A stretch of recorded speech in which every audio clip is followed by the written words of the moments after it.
So turning now to Jimmy. Jimmy's Deli, it's a restaurant, takeout sandwich store in Tucson, Arizona. For the purposes of this presentation, the location is not that important as long as it's somewhere in the United States, although it may have some effect with regard to unemployment benefits, which we'll talk about a little bit. It's owned by Jimmy Brown. Jimmy was operating with 48 employees, managers, assistant managers, cooks, waiters, and busboys. Back on March 25th, the mayor of Tucson signed an ordinance directing restaurants to close their dining rooms to customers, but takeout services could continue. Because that was going to, effectively decimate his business, Jimmy felt obligated at that point to immediately furlough 38 of his hourly employees. He provides health benefits to most of his employees, and he uses G&A as his PEO, so his employees are paid by G&A, and G&A takes care of his health and other benefits. So moving on to scenario 2, this is the middle ground. Jimmy is concerned about the uncertainty that currently exists. He decides he's going to be conservative. So he's going to stick with his prior decision to furlough the majority of his employees and just operate as a takeout business for now. But he still wants to utilize the federal relief to the maximum amount available. And he also wants to try and do the best thing for his employees, even if he's not able to pay most of them. So with regard to the FMLA leave, the paid sick leave under the furlough scenario, it's the same analysis. There's really nothing different here than in scenario number 1. Keep in mind, furloughed employees are included in the employee count. The same rules would apply with regard to potentially taking an exemption. What we've got here is more or less the same, issues that popped up in scenario 1, just a little bit different here. Now Christina is not getting paid. She's at home, but she's been furloughed. So she's sitting in her house without getting paid. And she tells Jimmy she wants to apply for expanded family medical leave. Larry has not been furloughed, and he still needs to apply for paid sick leave because of his son who, probably should not have been going to parties last weekend. When we change up the facts slightly, we still end up with the same results, although I think the result for Christina is even clearer under the DOL guidance. It's pretty explicit that if an employee is furloughed because there's not enough work or business, she's not entitled to take the paid sick leave or the expanded FMLA, which I think is a little bit of a surprising result for many of us, who sort of questioned whether that was really what Congress intended, but that is where DOL came out. Again, why this is very important for employers is that you have to be able to make this determination correctly in order to figure out whether or not you're going to be able to take the tax credit. Christina, may be out of luck under these new expanded laws, but the advice for Christina may be that she should look into applying for unemployment benefits. Furloughed employees, as far as we know, almost under every state of which we are currently aware, are eligible for some level of unemployment benefits. So that may be the best option available for Christina. Nothing changes with regard to Larry. It's the same analysis as before, and Jimmy should be able to take the exact same tax credit here. Now, with regard to the Paycheck Protection Loan, again, no reason to think Jimmy's wouldn't qualify for one of those loans. The issue here is he's probably not going to qualify for the full loan forgiveness because he significantly reduced most of his employees' wages down to zero. Now, that doesn't necessarily mean he shouldn't consider this loan. To the contrary, it may very much make sense for him to get a loan given the great interest rates, the automatic 6-month deferral. You can sort of wait and see if maybe things get better. If things lighten up a little bit, he may be able to bring some of those employees back to work, which may increase the amounts he's able to get forgiven. But again, it's the same concepts we've talked about earlier. Really no double dipping in terms of using the different programs if you get a paycheck protection loan. And one thing I just wanted to add, Malcolm, on that point is generally it can include income for independent contractors. It can include payroll costs for independent contractors, payroll costs for sole props, self-employed persons. There is an overall cap on compensation at $100,000. I think folks are unclear as to whether that is $100,000 of actual sort of salary or wage, or whether that's inclusive of benefits.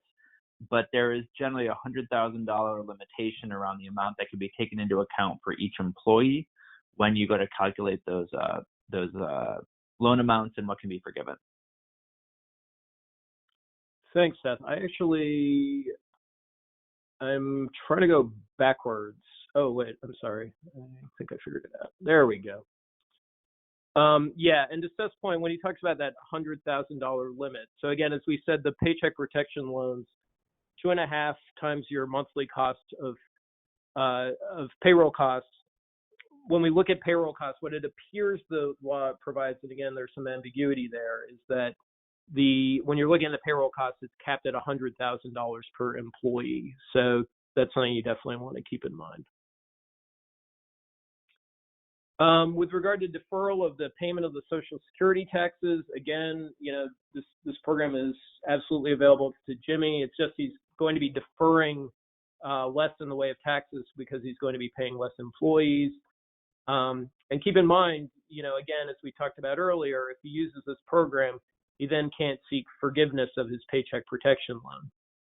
So in this scenario where Jimmy realizes he might not qualify for full forgiveness of that loan anyway, one possible strategy here is maybe he applies for the Paycheck protection loan, forgoes applying for the forgiveness, and then he can still go ahead and use this program to defer the payment of his Social Security taxes for the employees that he is still paying. And then lastly, the employee retention tax credit. Again, no reason to think he wouldn't be eligible since his operations were shut down by the government. Obviously, the amount of the credit will be less since the wages he's paying out is less. But again, the credit will not be available if he decides to try and obtain one of those Paycheck protection loans. So what it really comes down for Jimmy's in this scenario is he's got to make a decision, pulling out his balance sheet, about whether it would be better for him to take the loan, recognizing that some amount of it is likely going to have to be repaid, or whether using this employee retention tax credit reduces his costs sufficiently to allow him to stay in business and weather the storm. In terms of other considerations, if you furlough, again, we talked about this a little bit earlier, but furloughed employees are quite possibly going to be eligible for some level of unemployment benefits. We looked, quickly at the Arizona law since we put Jimmy's in Tucson. They're like, I think, pretty much every other state in that they're providing unemployment benefits to individuals whose employer has either shut down or had to drastically reduce operations due to COVID-19. There's a little bit of a description there of the enhanced benefits that are provided under the CARES Act, largely providing for additional payments in the amount of $600 a week, I think, till the end of June, and also expanding the amount of time that the unemployment benefits are going to be available. And with regard to the employer mandate rules, which we talked about earlier, here I bolded it because it's really important to think about these rules if you're furloughing your employees and you have over 50 full-time employees. Keep in mind, if you furlough your employees, even though they're not getting paid or working any hours, under the employer mandate rules, for a lot of the employers out there, they're still going to be considered full-time employees under those rules, because as those of you who work with those rules know, determining who your full-time employee is in 2020 is often based on looking at their hours worked back in 2019, and then they are locked into that full-time status for a period of time following.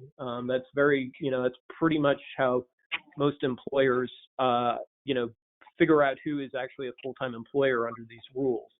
So if you are furloughing people, it is critically important to think about whether or not, you need to be still offering them benefits to avoid any potential penalties under the employer mandate rules. And Malcolm, just to jump in on the UI, to go back for 1 second, I just wanted to address a point, which is that the federal law provides for the $600 in unemployment insurance pandemic payment, and that is a fixed $600. Some states have flexibility as to how they sort of use that $600, meaning do they prorate it for folks who are sort of partially unemployed, where say your number of hours have been reduced ratably. But as a general matter, if you were an employer and you were paying people less than $600 a week, those folks very well could end up in a better position depending on what the state is doing on UI if they were sent to go get unemployment insurance, because it will be, more. On the other hand, it is important to keep in mind that, that is just cash wage. It will not include things like benefits, et cetera. And to the extent that you were eligible for a paycheck protection loan, the benefit of using the PPP loan program is that you're able to keep your employees close, right? They're still with you. They're still active. You're able to recoup your payroll costs, and then you're able to get your business back up and running really, really quickly. So while there is a lot of interest in UI, the PPP loans can be really helpful in keeping those employees on the payroll and effectively also having no cost to the employer because those loan amounts can be forgiven. So just think very, very carefully before you think about UI, because it could result in long-term business disruption. And after those, and as you seek to get back up and running to meet your customers' needs, your employees are all gone.